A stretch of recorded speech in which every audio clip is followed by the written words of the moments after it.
5 ways men try to manipulate women. In this video, I will bust through and uncover all the strategies men use to manipulate women so they get what they want, right? So that they put in like the least amount of effort and you put in all the effort and you feel drained at the end of the day, right? While he feels on top of the world. No, I'm going to teach you how to make sure you not get stuck in one of those dynamics. Hey, I'm Antia, founder and creator of the Magnetize Your Man method. And look, this is the channel where we magnetize your man so that the man you want desires and most importantly, pursues you forever. Now, like, share, and subscribe for more free training videos coming your way that help you to not only attract the right man for you, but to also keep him. Now let's go ahead and dive right into the 5 ways how men try to manipulate women all the time. Number 5 is they speak to your savior complex. Now, I talk a lot about childhoods and how the complexes develop, right? And in this particular case, like you actually had a parent who either was constantly sick, who constantly needed help. Maybe your parent was an alcoholic, right? Maybe you were the firstborn child and you had to be sort of the caretaker, right? You had to take care of the family, right? Like you had to take care of your siblings, right? You were the first one who earned money. But there's sort of like the savior complex inside of you, right? It somehow makes you feel good when you take care of other people. And as a consequence, unfortunately, that also means that you attract men into your life who unfortunately need very much that taking care of approach, right? So they're usually more projects than there are actually men, right? They're like fixer-uppers, right? Versus like nice mansions that are already ready, designed, ready to move in. No, they're actually a handful. You end up being drained with them over and over again. Now, unfortunately, a man can easily identify if it's really important to him to manipulate you so he gets what he wants, right? Is by speaking to that, right? By knowing like, you know what? You are such an empath, right? Like, I had such a challenging childhood. I had this dad who, was never there for me. I got abandoned when I was 3 years old, like my mom was never taking care of me, whatever the case may be, but they will play on that.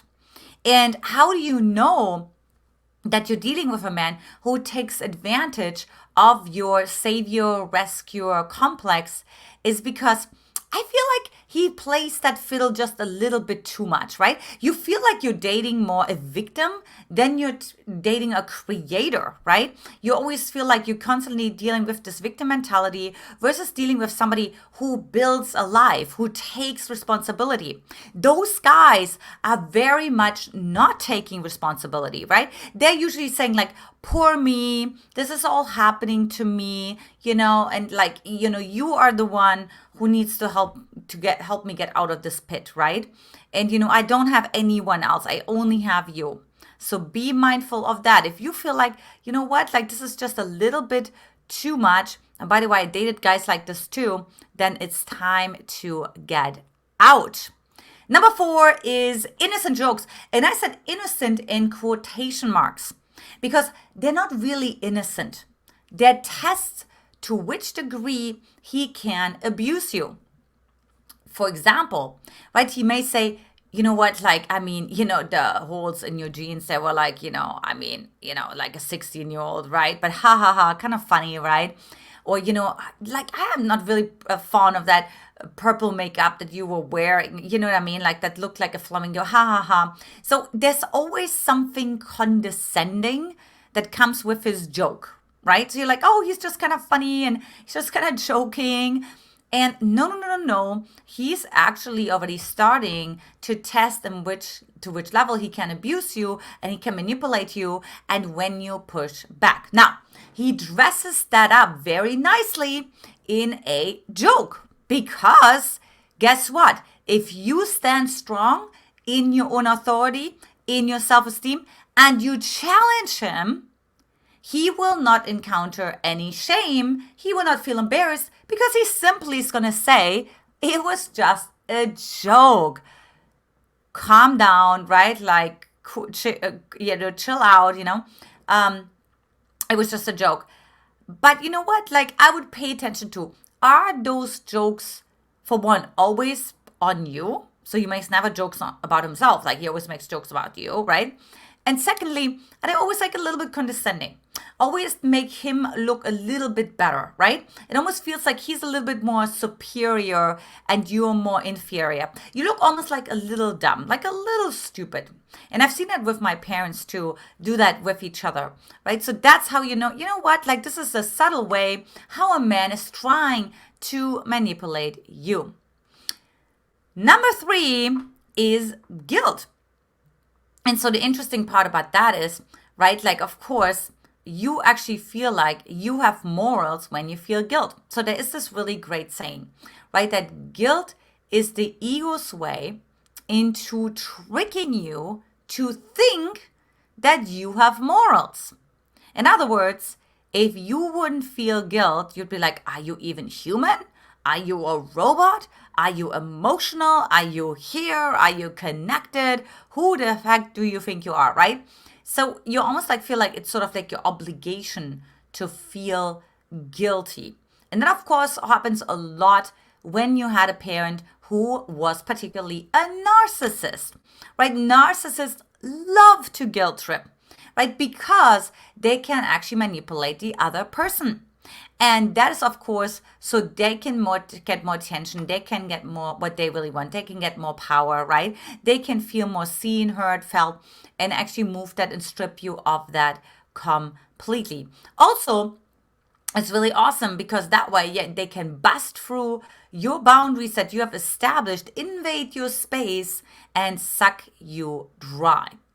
So with guilt, you want to be really careful of, like, how can you manage your own guilt? Right? Like, there's this one really famous saying from Tim Ferriss, and he actually says that actually the success in your life is directly proportional to your level of comfort that you feel with uncomfortable conversations. Now, if a man who's trying to manipulate you you feel comfortable in having uncomfortable conversations, you don't feel guilty when he's trying to guilt trip you. He'll be like, oh, no way, I'm way too much work. Like, I'm making a beeline around that, right? And you I become a narcissist. Repellent. Also, what you want to be mindful of when men guilt trip you is they basically give you something, right? They give you, I called you last week, right? Or, I invited you for dinner, to the 5-star restaurant. The least you can do for me is, you know what I mean? Like, put, whatever it is, right?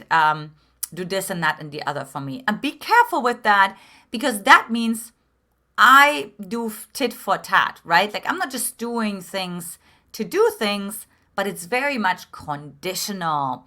There are strings attached.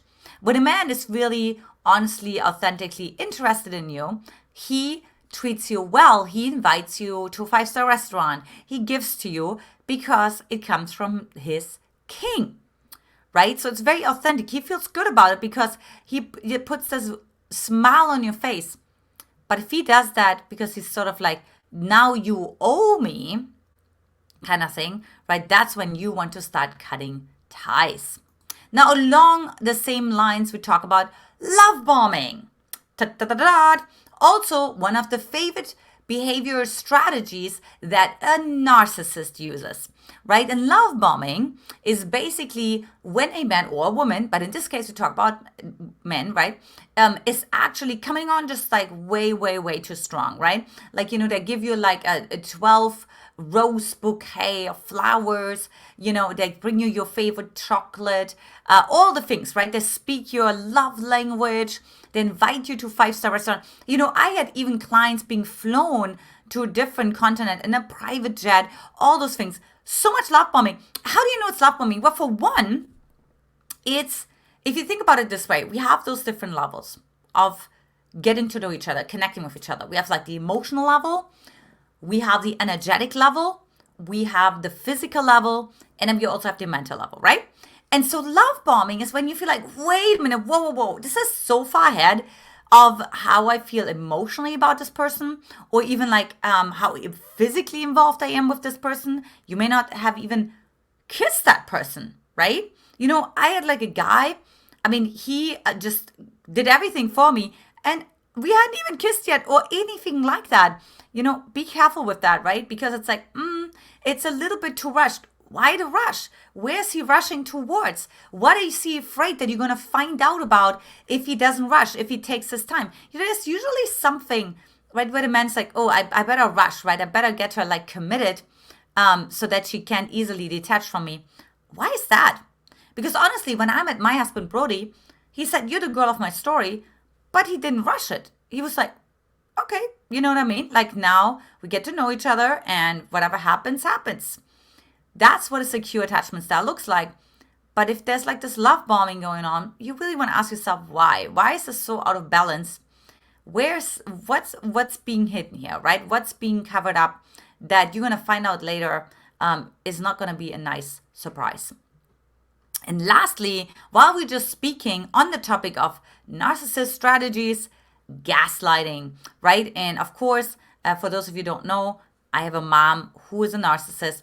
And gaslighting eventually and essentially, it's crazy, right? But it's really questioning your reality.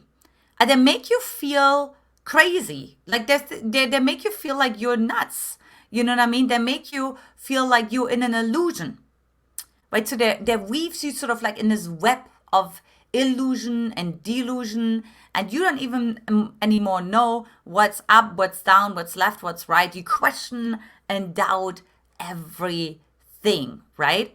And then of course this is perfect because now the narcissist can indoctrinate you with his reality, right? So how do you know that you're gaslighting? You know, there's this really great quote that I heard somebody say.